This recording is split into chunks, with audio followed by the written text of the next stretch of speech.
Make sure your book is open to page 447.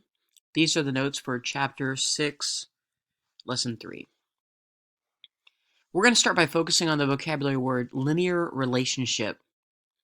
A linear relationship is an algebraic relationship whose graph is a line, and we've already seen several of these in previous lessons. Linear means having a form of or resembling a line, and relationship there's a common everyday definition for that: a connection, association, involvement. You have relationships with your family. That's why they're called relatives or relations. In a math sense, if you look down below, a relationship in math means it's connected or related by input or output values. And you can see a picture of what a linear relationship looks like. It forms a line. That particular line actually goes through the origin, and that's going to have some significance as we move on with the lessons this week. Make sure you pause the video and write down the pink portions of everything on this particular slide. This is so you can have this at a later time during a test. Unpause when you're ready to continue. The table shows the amount of money Carly earns based on the number of hours she babysits. So we have hours babysitting as the first column, then we have earnings, and we are going to be looking for a relationship between these two things. One of these is independent and one of these is dependent. Okay, the independent item is the one that can change and that will cause the dependent to change. So I want you to think about this. Does the amount that you earn depend on how many hours you actually work, or does the number of hours you work depend on the amount you earn? So let's go ahead and answer this question. Is the number of hours that you babysit dependent or independent? Go ahead and answer that for me, please. Okay, hours is actually independent because you can choose to just work 1 hour or 2 hours or 3 hours or 4 hours, but the amount that you get will increase according to this. Just looking at this table, the more hours that you actually work, the more money you get. So the amount of money you get depends on how much you work. Okay, so it's asking us to write a sentence that describes the relationship between the number of hours, the independent variable, and the amount you earn, the dependent variable. So let's look at this. If I compare this column to that column, so 1 hour is 6. Now I can get from 1 to 6 by adding 5, or I can get from 1 to 6 by multiplying by 6. So how do I know which one is the rule? How do I know which one is true? Well, I'm going to look down at the next relationship and see which one best fits. So to get from 2 to 12, is that an add 5 situation? Excuse me, is that an add 5 situation, or is that a multiply by 6 situation? Go ahead and answer that for me, please. Okay, the rule that works for every single one of the relationships is times 6. 1 times 6 is 6, 2 times 6 is 12, 3 times 6 is 18. So the rule is times 6. So if babysitting hours are X, then the rule is going to be 6X. And then Y will be the amount of money you actually earn. The way to describe that in words is $6 for every hour worked, or $6 an hour. There are different ways you can describe that, but that describes the rule. For every hour, you multiply that by 6. In today's lesson, we're going to learn how to write equations that represents relationships in a table. So you can use an equation to represent an algebraic relationship. And we've been previously talking about the word rule a lot. So that's going to be the first major thing that we need to figure out is what's the rule. The Input or the independent value represents X value. The output or the dependent variable represents the Y value. An equation represents the relationship between independent and dependent quantities. So here we have input X, the number 1, becomes a 9. 2 becomes an 18. 3 becomes a 27. So as we've talked about before, input can be anything. We can choose any number for an input up here. So if I actually go ahead and extend this table, I'm going to just go ahead and randomly say, hey, 10. And if I know the input is 10, I can figure out what the dependent or Y value is. So the first thing I have to do is come up with what the rule is. So as you can see down here, they've already done this for you. To change 1 to 9, it could have been add 8, but if you look at the next one, if you change 2 to 18, then it is times 9, times 9, times 9, times 9, times 9. Now it is plus 9 going down because multiplication is repeated addition, but this is only down the Y value. That's not comparing the two values, just down the Y value. So here's my equation I'm going to make. To figure out what Y is, and Y could be anything, whatever Y is equal to, it's always going to be the number 9 times whatever the X value is. Okay, so as we come up here, this is the rule. So 9 times whatever X is going to be equal to whatever Y is. So whatever X is times 9 equals Y. So if we say this is 10, I can replace the X with the number 10. Oops, number 10. And Y is going to be equal to 90. So that's how we write an equation. We start out with Y is equal to, and we write down the other side. The rule that we figure out is happening, and that's the relationship between X and Y in the table. Okay, so if we come over here and look at the stop and reflect, it says in the equation D equals 36 times T, where D is the distance traveled and T is the time, which quantity is independent and which is dependent?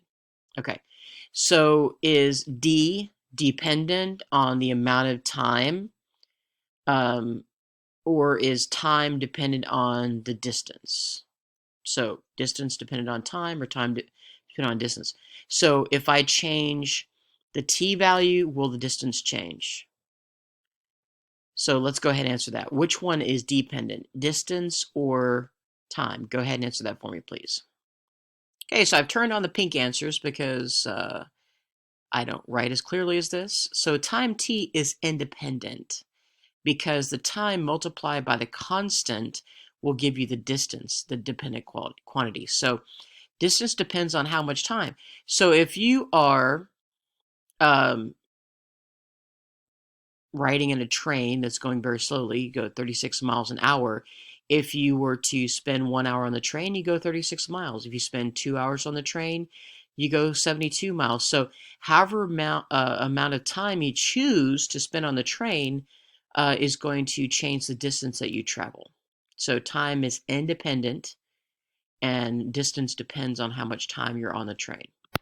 All right, so if we write an equation to represent the relationship between an independent and dependent quantities, all we need is a table, and this table is already done for us. So X is independent. They've decided to say 1, 2, 3, 4, 5, and Y is dependent. So what happens to a number 1 to make it a 16? Well, the options are plus 1 or times 16. So it can either be plus 15 or times 16. So 1 plus 15 is 16, or 1 times 16. So let's look at the next relationship, and we always look going across the labels, going across the variables. Is 2 plus 15 going to equal 32, or is it 2 times 16? Go ahead and answer that for me, please. Well, it's definitely going to be times 16. So that means that Y, the dependent quantity, y is going to be equal to 16 times whatever x is. So if x is 3, 16 times 3 is 48. 4 times 16 is 64. So the rule is going to be times 16 all the way across. 5 times 16 is 80, and this is going to be the equation. So if you come down here to represent linear relationships on graphs, we just do the graphing like we have already been practicing. The first quantity is independent quantity, or x, and the second one is y. So if we were to graph 1 and 16, we would go down the x-axis 1, and then we would come up the y-axis to 16, and that's where we would put our point, and that would be 1, 16. So here's an example of that. This table matches the equation y is equal to 2 times x. So that means, okay, 2 times 0. If x was 0, 2 times 0 is 0. So that's going to be the point 0, and y would be 0. So x, the input is 0, y, the output, 2 times 0 is 0, 0, 0. 1, if x is 1, then 2 times 1 is 2, and so that's going to be the dependence. So that's where we get the 1 and the 2. So 0, 0, 1, 2, and then 2 times 2 is 4, so 2, 4. And you can see they plot that, and that's where we get the linear relationship. All right, so we're going to do one of these because so far everything we've done has all been multiplication as the rule. But if we notice right here, this one has multiplication as a rule. This one does not. So I'm going to go ahead and make my table. And I have my x, and I have my y. And let's just say x is 0, and 1, and 2, and 3. And I just kind of came up with those randomly. So I could even skip ahead and do 5. That's my independent variable, so I can make that anything I want. But if I were to go back and put these x's in this equation, if I have x plus 1, then 0 plus 1 is 1. 1 plus 1 is 2. 2 plus 1 is 3.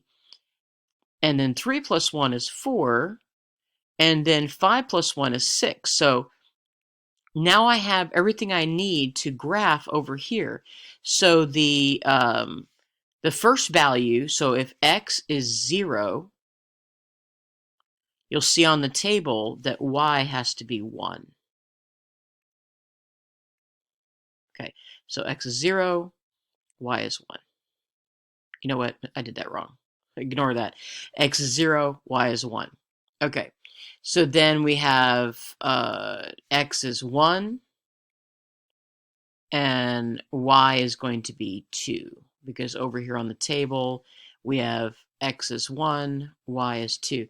And ignore that mistake I made, so I'm going to go x is 1, y is 2. Then I have x is 2, y is 3, so my point's going to be 2, 3. X is 2, y is 3. And then we have x is 3, y is 4. Go over 3, go up 4. And then we have x is 5. Okay, that was weird. X is 5, y is 6. Okay, so x is 5, then y is going to be 6. So I'm going to change that mistake I made. I'm going to change that to like, I'm going to cross that out. That's actually distracting. Okay, so I'm going to come back over here. And if I connect the dots, the relationship is still linear. However, it doesn't go through 0. And that's a major difference. When it was multiplication, it always went through 0 on all the previous examples. So that's kind of the gist of what we're doing today. We are looking for rules in tables to write equations. Sometimes we have to create our own tables by looking at the graphs themselves. And we're going to do more examples of that, so please come to the Math Live sessions. Please look through the rest of the examples on your own. But what I want you to think about now, what was the most important thing that we learned today that you need to remember? Go back and look through the notes before you answer this. Please don't say, I don't know, and have to get 0 points and have to redo the video again. Just stop and think, and go ahead and answer this for me. What is the most important thing to remember? Thank you for your time. I appreciate it.